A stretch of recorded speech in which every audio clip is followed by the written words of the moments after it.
Action Biodiversité en Argentine. Alors après 5 semaines passées en Argentine, il est temps de faire un premier bilan et on va vous raconter un petit peu dans un premier temps notre itinéraire. Alors un petit peu comme un fil conducteur, le condor, qui est vraiment un oiseau emblématique, nous a suivis un peu tout le long de notre trajet. Et on a commencé à rencontrer ou à parler du condor dès Buenos Aires, où nous sommes allés au zoo rencontrer la fondation Bioandina avec Vanessa, dont nous parlerons un peu plus tard.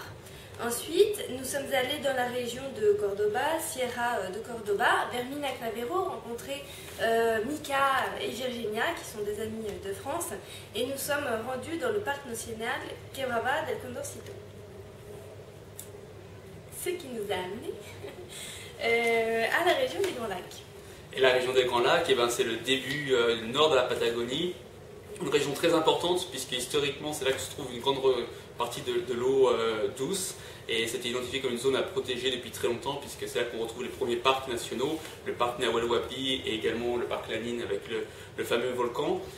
Nous y avons rencontré les gens qui sont en charge de la conservation pour ces parcs de la biodiversité, donc Susana pour Nahuel Huapi et aussi Ricardo pour le parc Lanín.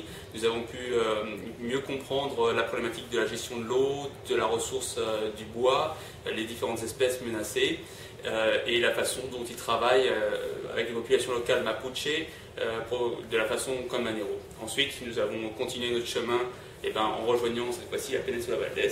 Voilà, donc cette fois-ci c'est la Patagonie mais du côté atlantique, et la Péninsula Valdés est vraiment un endroit fantastique pour admirer la faune marine.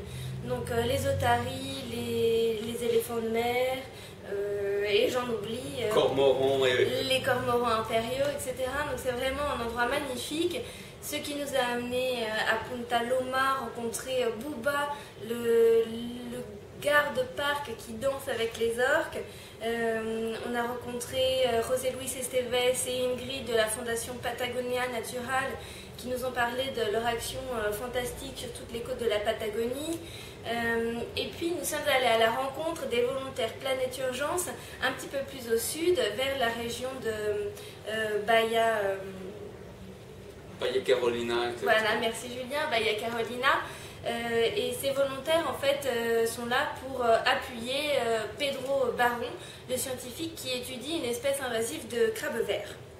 Et nous avons continué notre chemin naturellement vers le sud en longeant la côte, et nous sommes arrivés à un endroit magique, mythique, Ushuaia, la terre de feu dans toute sa splendeur. Et nous avons eu la chance de rencontrer le professeur Santos, qui est le conservateur du musée du bout du monde, un musée qui fait rêver, qui nous a expliqué avec l'histoire d'Ushuaia comment les populations, la densification de la population dans cette ville a des impacts sur la partie environnementale.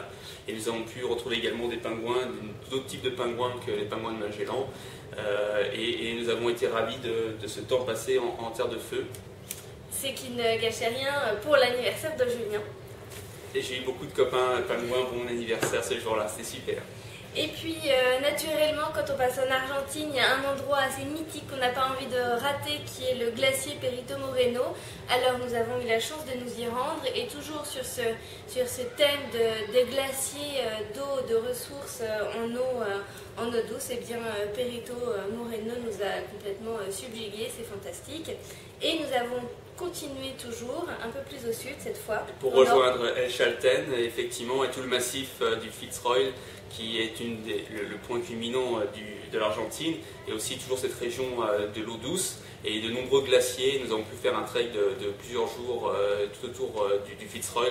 C'était vraiment magnifique, et ça nous a donné l'occasion, par le biais d'une ascension, de cette fois-ci pouvoir aller un peu plus au-dessus que là où se trouvait le Condor, et ça nous a vraiment ravis. C'était absolument magnifique. Donc un temps très très intense, très très beau, très très fort en Argentine, et nous sommes très très heureux du temps que nous avons passé. Nous avons été très chanceux, et nous souhaitons remercier naturellement tous les gens qui nous ont aidés à produire et connaître mieux la faune et la flore de ce pays.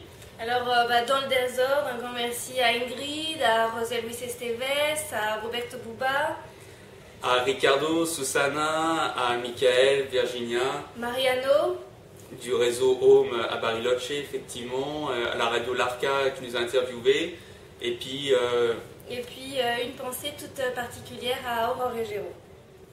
Merci.